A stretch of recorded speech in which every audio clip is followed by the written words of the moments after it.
الحمد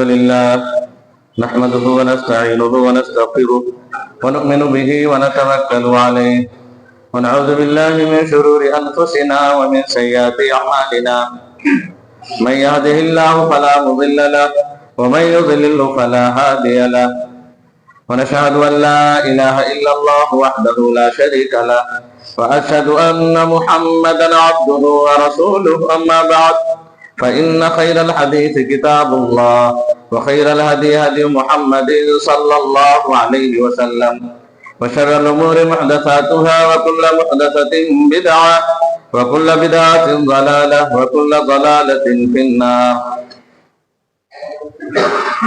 أعوذ بالله من الشيطان الرجيم. بسم الله الرحمن الرحيم. يا أيها الذين آمنوا كتب عليكم الصيام كما كتب على الذين من قبلكم لعلكم تتقون. برادران اسلام، حاضرین جمعہ، اسلامی بھائیوں، پیاری ماں بہنوں، ہمیں ہر حال میں اللہ تبارک و تعالیٰ کا شکر ادا کرنا چاہیے کہ وہ ہم تمام لوگوں کا خالق و مالک ہے. بعد وہ بے شمار درود و سلام نازل ہو تمام انبیاء کرام پر، خاص طور پر آخر نبی حضرت مصطفیٰ محمد مصطفیٰ صلی اللہ علیہ وسلم پر، جو آخر نبی ہیں، ہم اور آپ جن کے امتی ہیں. اسلامی بھائیوں، ایک آدھ دن کے اندر رمضان کا بابرکت مہینہ شروع ہونے کو ہے.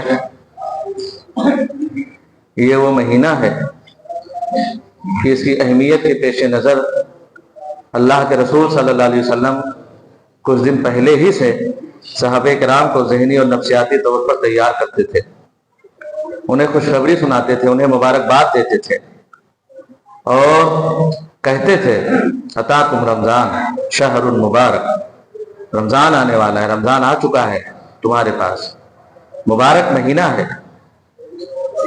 تفتح فیہ ابواب الجنہ، اس میں جنت کے دروازے کھول دیے جاتے ہیں. وتغلق فیہ ابواب جہنم، جہنم کے دروازے بند کر دیے جاتے ہیں. وتغلق فیہ اور وسلسلۃ الشیاطین، اور جو سرکش شیاطین ہیں، مردۃ الشیاطین کی حدیث میں جو سرکش شیاطین ہیں انہیں زنجیروں میں قید کر دیا جاتا ہے.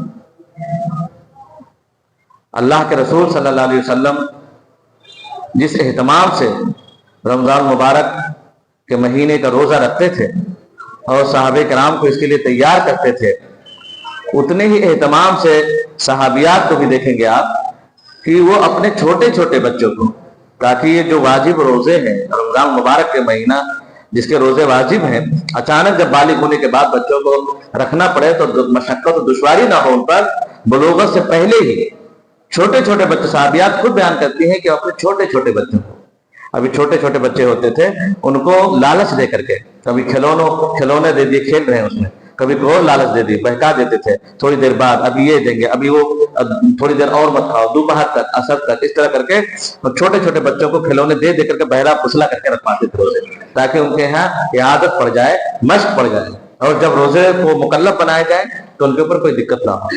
تو یہ اہتمام بڑوں کے ساتھ ساتھ چھوٹوں کے لیے بھی تھا اتنا ہی. یہ اور بات ہے کہ ہم اس کی اہمیت کو نہیں سمجھتے، اور چھوٹے تو چھوڑیے جن پر روزے واجب ہیں اور کوئی ان کے اوپر بڑی مجبوری بھی نہیں، وہ بھی کسی چھوٹے چھوٹے بہانے سے اس مہینے کے روزے چھوڑ دیتے ہیں. اللہ کے رسول صلی اللہ علیہ وسلم نے اس مہینے کی فضیلت میں مزید بتایا کہ یہ مہینہ ایسا ہے کہ اس میں اللہ تبارک و تعالی ہر دن جہنم سے آزاد کرتا ہے بہت سارے لوگوں. افطاری کے وقت بہت ساری دعائیں قبول ہوتی ہیں، اس میں افطاری کے وقت ایک دعا ایسی ہے، روزے دار کی دعا، کہ افطاری کے وقت وہ دعا بہت زیادہ قبول ہونے کے امکانات ہوتے ہیں.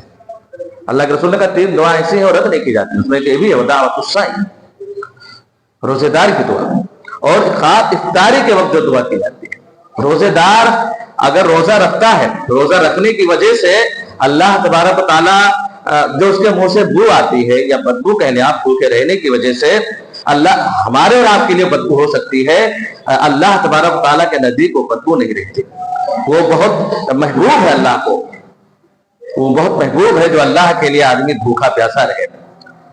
اسی لیے اللہ تبارک و تعالیٰ نے، اور ساری عبادتیں یوں تو اللہ تبارک و تعالیٰ کے لیے ہیں اور ثواب وہی دیتا ہے، لیکن خصوصیت کے ساتھ رمضان المبارک کے مہینے کو اللہ تبارک و تعالیٰ نے کہا صوم لی وانا اجزی بھی، روزہ میرے لیے ہے اور میں ہی اس کا بدلہ دوں گا، اور عبادتیں کسی اور کے لیے نہیں، وہ بھی اللہ ہی کے لیے، اس کا بھی بدلہ اللہ ہی دے گا، لیکن خصوصیت کے ساتھ رمضان المبارک کی نسبت اپنے لیے کرنا، یہ اپنے آپ میں ایک اس کی عظمت کا احساس دلاتا ہے کہ اللہ تبارک و تعالیٰ نے اس مہینے کو جو اپنی طرف منسوخ کیا کہ یہ میرے لیے ہے اور میں اس کا بدلہ دوں گا۔ اس سے اندازہ لگ سکتا ہے کہ اللہ تبارک و تعالیٰ کتنا ثواب اس میں رکھے اللہ تبارک و تعالیٰ، صرف روزے کا نہیں، اس مہینے میں جتنے عمل کیے جائیں سارے عمل نیکیاں سمیٹنے اور نیکیاں بٹورنے کے لیے۔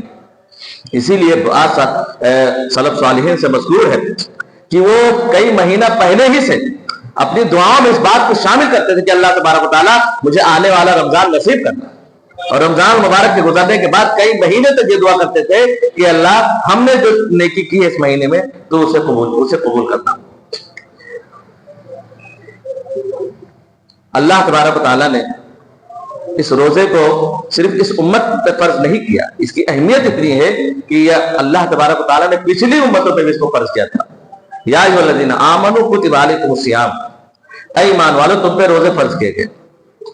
پہلا روزے فرض کما کتب علی الذین من قبلکم، یہ اتنا اہم ہے کہ یہ صرف تمہارے لیے نہیں، تم سے پہلے کی جتنی امتیں تھیں ان میں بھی یہ روزے تھا، شکل کوئی بھی نہیں، یہ روزہ تھا اور ان پہ بھی فرض تھا۔ یہ بھی دیکھیں ان پہ بھی یہ چیز ہم نے فرض کر رکھے تھے۔ مقصد کیا ہے؟ لعلکم تتقون، تاکہ تمہارے یہاں تقویٰ آ جائے، پرہیزگاری آ جائے، اللہ کا ڈر پیدا ہو۔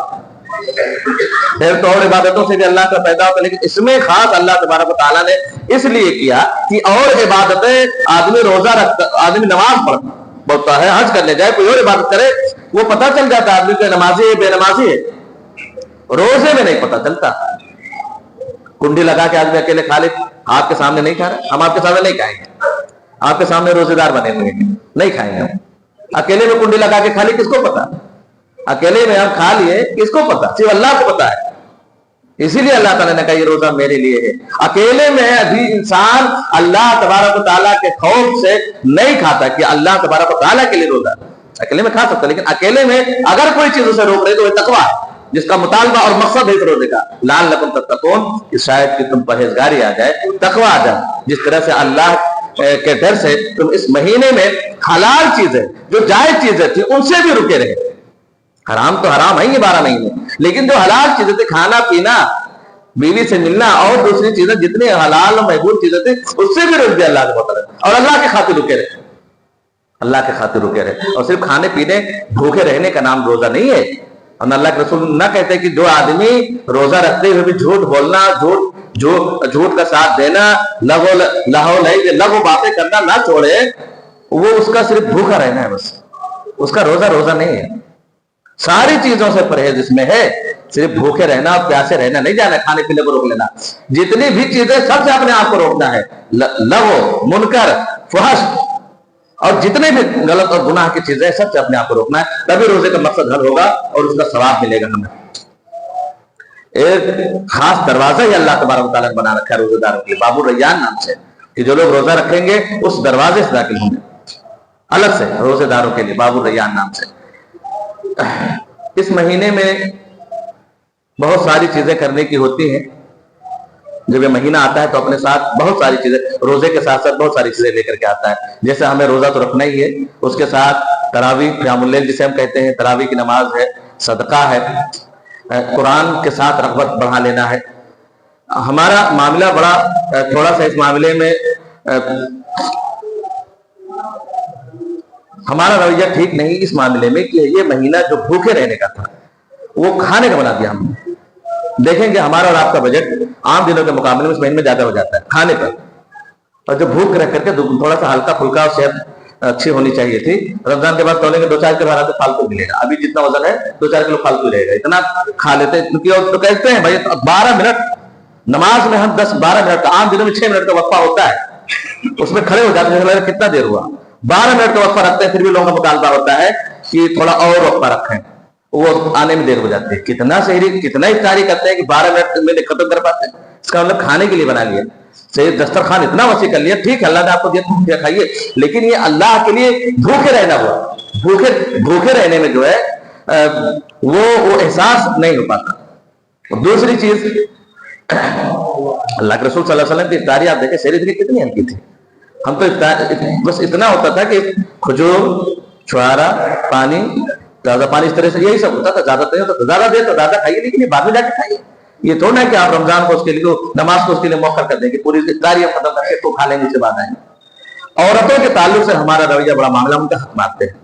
یہی جو قسم کے جو کھانے اور پکانے کا جو شوق ہم نے پال لیا ہے اور کھانے کا مہینہ بنا لیا ہے, اس کی وجہ سے عورتوں کا آدھا ٹائم کچن میں گزرتا ہے. عام دنوں کے مقابلے میں رمضان میں اور زیادہ کچن میں گزارتے ہیں.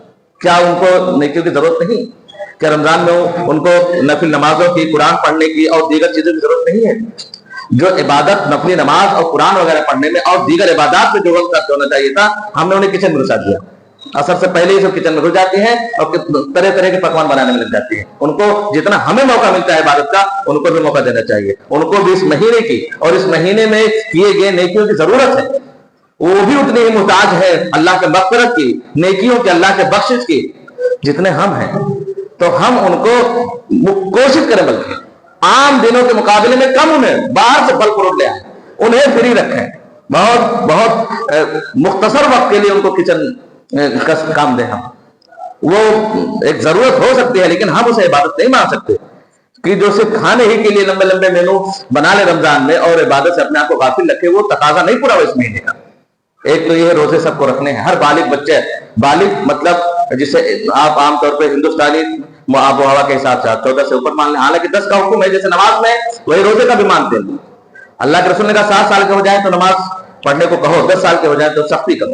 وہی روزے میں بھی ہے, بہت سارے لوگوں نے کہا, لیکن وہاں سے 10 سال کے بعد بلوغت شروع ہوتی ہے. جب آپ کو لگے میرا بچہ بالغ ہو گیا ہے یا بچی بالغ ہو گئی ہے, تو سب پہ جتنے آزاد مرد عورت ہیں سب پہ روزہ فرض ہے بالغ ہونے کے بعد. اس کے ساتھ ساتھ قیام اللیل کا اہتمام کریں. اس کی فضیلت اللہ کے رسول صلی اللہ علیہ وسلم فرمایا, من قام رمضان احتسابا غفر له ما تقدم من ذنبه, من قام رمضان ایمانا واحتسابا غفر له ما تقدم من ذنبه. جس نے قیام کیا, تراویح پڑھی, وہی جس نے قیام کیا رمضان میں ایمان رکھتے ہوئے اور ثواب کی امید سے, اللہ تبارک و تعالیٰ اس کے پچھلے گناہ بخش دیتا ہے. کسی بھی نیکی سے گناہ بخشنے کی بات آتی ہے تو گناہ صغیرہ, گناہ کبیرہ کے لیے توبہ شرط ہے. تو جتنے چھوٹے چھوٹے گناہ ہیں, لغزشیں ہیں, اللہ تبارک و تعالیٰ تراویح کے جو رمضان کے بھی من صام رمضان بھی, قام رمضان بھی, من صام رمضان ایمان و احتسابا بھی, غفر له ما تقدم من ذنبه. جس نے روزے رکھے پورے اہتمام سے اللہ کے لیے, تو اس کے بھی چھوٹے چھوٹے نیکیاں, لغزشیں اللہ تبارک و تعالیٰ معاف کر دیتا ہے. تراویح کے تعلق سے یہ ہے کہ یہ واجب تو نہیں. خود صحابی رسول بیان کرتے ہیں کہ اللہ کے رسول ہمیں ترغیب تو دیتے تھے, لیکن بہت سختی کے ساتھ نہیں کہتے تھے. یہ سنت موقعہ ہم سنت کہہ لیں, اللہ کے رسول صلی اللہ علیہ وسلم کی نفل کہہ لیں, لیکن اس کا اہتمام کرنا چاہیے جس کی اتنی فضیلت ہو. اور اللہ کے رسول صلی اللہ علیہ وسلم نے 3 دن باجماعت کرائی ہو, کوئی نیا نہیں ہے. جو لوگ کہتے ہیں کہ یہ جماعت جو تراویح پڑھائی جاتی ہے, اور جو عمر نے جو کہا تھا احسن البدع, تو یہ بدعت نہیں, وہ تو الگ الگ پڑھ رہے تھے عمر کے زمانے میں. اس کو پچھلے دنوں کو دیکھ کر کے کہا کہ اب یہ جو ایک امام کے پیچھے جمع ہو گئے بہتر ہے, ورنہ اللہ کے رسول تو جمع کرا چکے تھے. اللہ کے رسول صلی اللہ علیہ وسلم خود حضرت جابر بن عبداللہ کہتے ہیں کہ اللہ کے رسول صلی اللہ علیہ وسلم نے ہم کو پڑھائی قیام اللیل, اور 11 پڑھائی, 8 قیام اللیل کرائی اور وتر پڑھائی. سنن ترمذی کے حدیث سے جابر بن عبداللہ خود ہی کہتے ہیں. اور سحری تک پڑھائی, کہتے ہیں اگلی دن جمع ہو. پچھلے رات جو پڑھایا اللہ کے رسول نے قیام اللیل کرائی 23ویں 25ویں 27ویں رات تک, جمع ہو گئے ہم لوگ اگلی رات میں بھی. اللہ کے رسول نہیں نکلے, فجر تک نہیں نکلے. اور ہماری تشریف دیکھ کر کے کہا میں اس لیے نہیں نکلا کہ تمہاری یہ شوق اور رغبت دیکھ کر کے اللہ تبارک و تعالیٰ فرض نہ کر دے, واجب نہ کر دے, پھر تم اس کو بجا نہ پاؤ. تو یہ اس سے یہ اندازہ ہوا کہ اللہ کے رسول صلی اللہ علیہ وسلم جو قیام اللیل کراتے تھے، اور حضرت عائشہ نے خود ہی کہا رمضان و غیر رمضان، صحیح مسلم کا حدیث، رمضان و غیر رمضان اللہ کے رسول صلی اللہ علیہ وسلم لا یزید رسول اللہ صلی اللہ علیہ وسلم علی 11 رکعت رمضان و غیر رمضان، رمضان غیر رمضان میں اس سے زیادہ نہیں ہوتا تھا. وہ معمول یہی تھا. وطر کبھی کبھی حالانکہ زیادہ بھی ہے، ایک آدھ بار یہ بھی کہ 13 پڑھا اللہ کے رسول صلی اللہ علیہ وسلم نے، لیکن وہ وطر میں ہے. معمول جو تھا وہی تھا.